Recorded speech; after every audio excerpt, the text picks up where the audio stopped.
Welcome to This Explainer.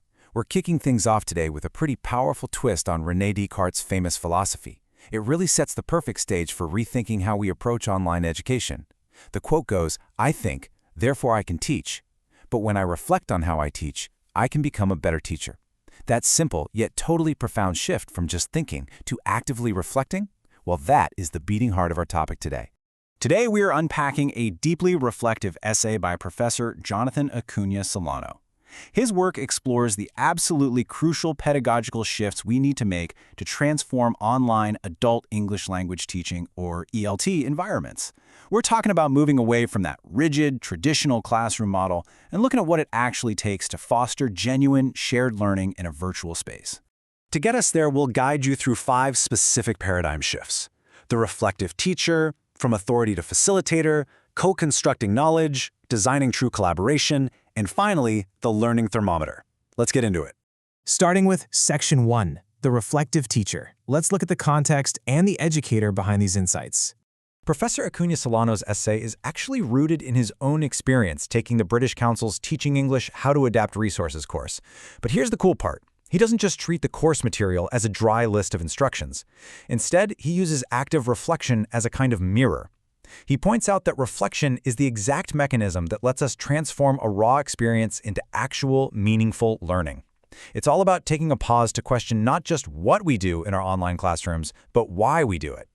And asking why naturally leads us to question who actually holds the power in a classroom. That brings us to Section 2, shifting from authority to facilitator.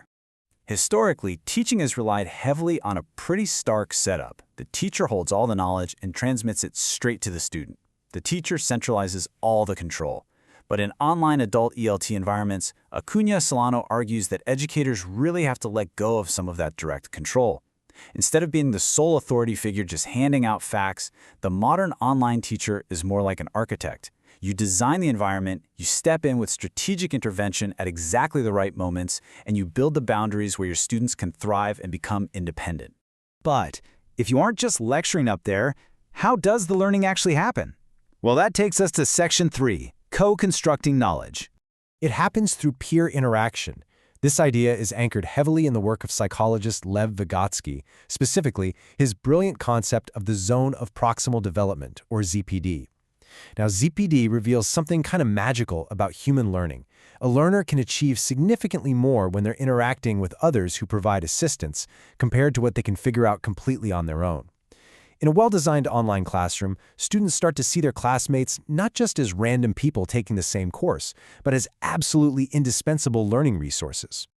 Just like the author notes in his reflection, students have reciprocal roles. Language knowledge is co-constructed within a positive atmosphere. Students aren't just empty vessels waiting for you to fill them up with vocabulary and grammar rules. Language is inherently about communication, right? So it simply cannot be acquired through passive listening. Learners have to use the language, clarify meaning in real time, and actually teach one another.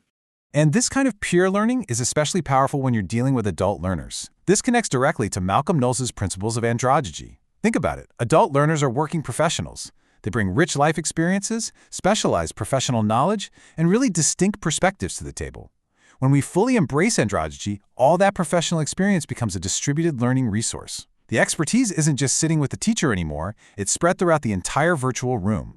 Of course, acknowledging that expertise is distributed is one thing, but you can't just toss adult learners into an online breakout room and hope for the best. That leads us right into Section 4, designing true collaboration. To build a framework for success, the author relies on instructional scaffolding. He breaks down the online breakout room process into a highly effective 5-step sequence. First, you offer choice. Giving students options accommodates different interests, which builds instant autonomy. Second, model the activity. Make sure expectations are crystal clear before anyone clicks Join Room. Third, set strict time limits to keep the energy high.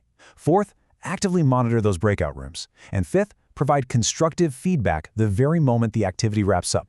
Because let's be honest, we've all been in those awkward online breakout rooms where nobody knows who should speak first, right? Unstructured group work online very quickly devolves into unfocused conversation without any real outcome. But scaffolded collaboration, using those 5 steps, gives learners a shared purpose. It provides clear instructions and functional language boundaries. Giving your students autonomy doesn't mean anything goes. It means you establish a safe, structured framework where meaningful choices can actually happen. So, while all this beautifully structured collaboration is happening in the breakout rooms, what exactly is the teacher doing? Let's explore our final section, the learning thermometer. The teacher is essentially using learner-led contributions as what Acuña Solano calls a learning thermometer. Based heavily on the research of Black and William, this is a real-time form of formative assessment. Traditional assessment usually happens way after the learning is completely finished. But here, observing authentic communication becomes part of the learning process itself.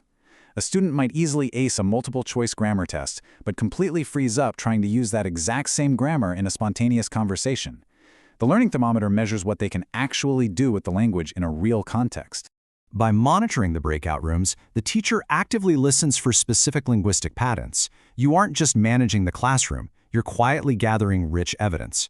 You might listen for misused grammatical structures, or maybe you notice they understand a concept perfectly but they struggle to retrieve the right vocabulary. You're listening for excessive first language dependence, or, and this is the best part, you're listening for successful meaning-making and communication even if there are grammatical inaccuracies. Every single one of these observations directly informs your very next pedagogical move. And speaking of first language dependence, this brings us to a highly debated topic. Interestingly, the author challenges the traditional view that treats a learner's first language, their L1, as a strict obstacle that must be banned. Instead, he advocates for a multilingual pedagogy that views the L1 as a resource. For complex collaborative tasks with adults, allowing strategic use of their home language can genuinely facilitate comprehension and planning. The goal isn't absolute prohibition. It's simply ensuring their home language doesn't replace the ultimate goal of communicating in English. Ultimately, what this explainer really highlights is a profound shift in perspective. Adapting your classroom materials for an online environment is quite literally about fundamentally adapting the power dynamics and relationships in your digital space. It's moving away from asking, "What am I going to teach today?" and moving toward creating engaging environments where language becomes a vibrant tool for human connection. We'll leave you with this final and provocative thought to reflect on in your own educational practice. Whether you teach online or in person, adults or children, what conditions can you design so your students can genuinely learn from one another, contribute to their community, and show you what they're truly capable of doing? Take that question with you, reflect on it, and let it make you a better architect of learning. Thanks so much for joining us for this explainer.